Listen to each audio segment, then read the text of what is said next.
Just wondering what you've made of the France squad. Obviously, they've got very few caps compared to yours, and they're very changed from the side you played earlier in the Six Nations.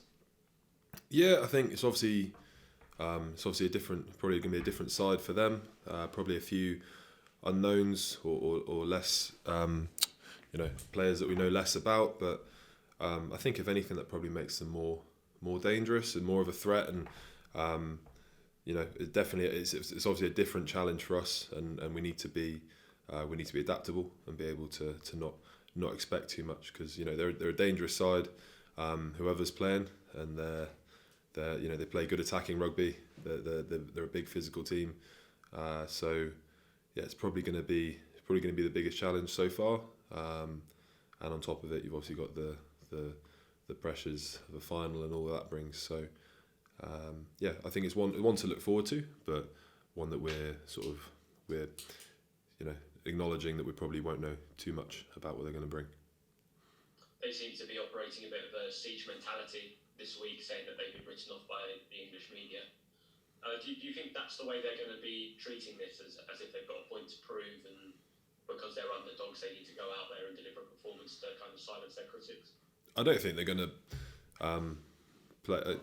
I don't think they are underdogs. Do you know what I mean? I don't think there's often an underdog in a rugby game, because do you know what I mean? On the day, anything can happen, and ultimately it's down to your performance in the 80 minutes that counts, rather than previous form and experience are fine, but they don't.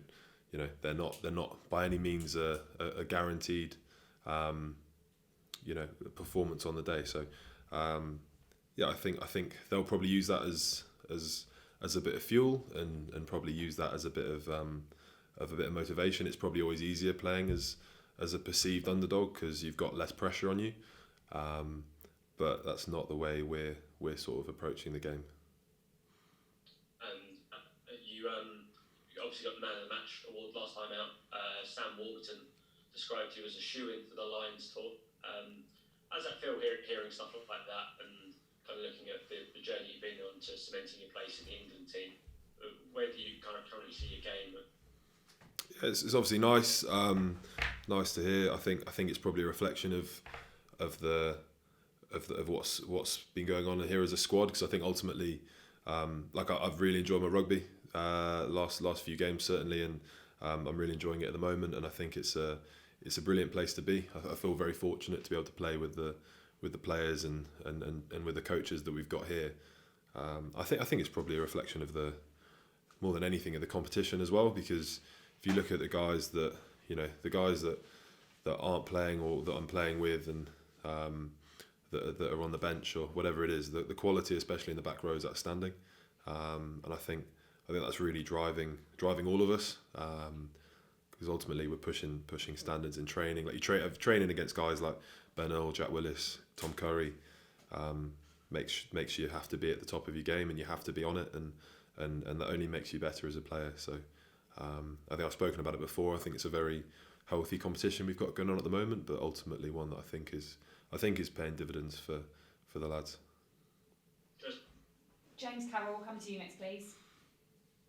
Cheers. Hi, Sam. Can I just quickly, get your thoughts on playing in an England shirt in front of fans again? I think Billy earlier in the week kind of said, players really enjoy it, and they want to almost put a show on for people that will be in attendance.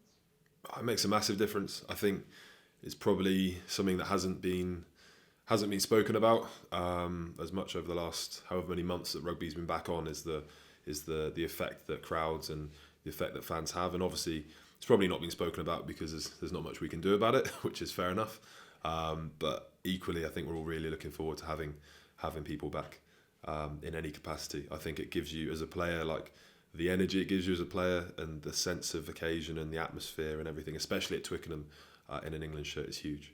And I think those games, like the Ireland game, like big physical matches, the amount of energy that the crowd give you in a game like that is enormous. So I think we're definitely looking forward to having people back, and like Billy said, we've also sort of very conscious that we're lucky to be doing what we're doing, and we want to be able to pay people back, England fans especially, ultimately by getting results. Thanks a lot. Thanks. If there are no other questions for the live section.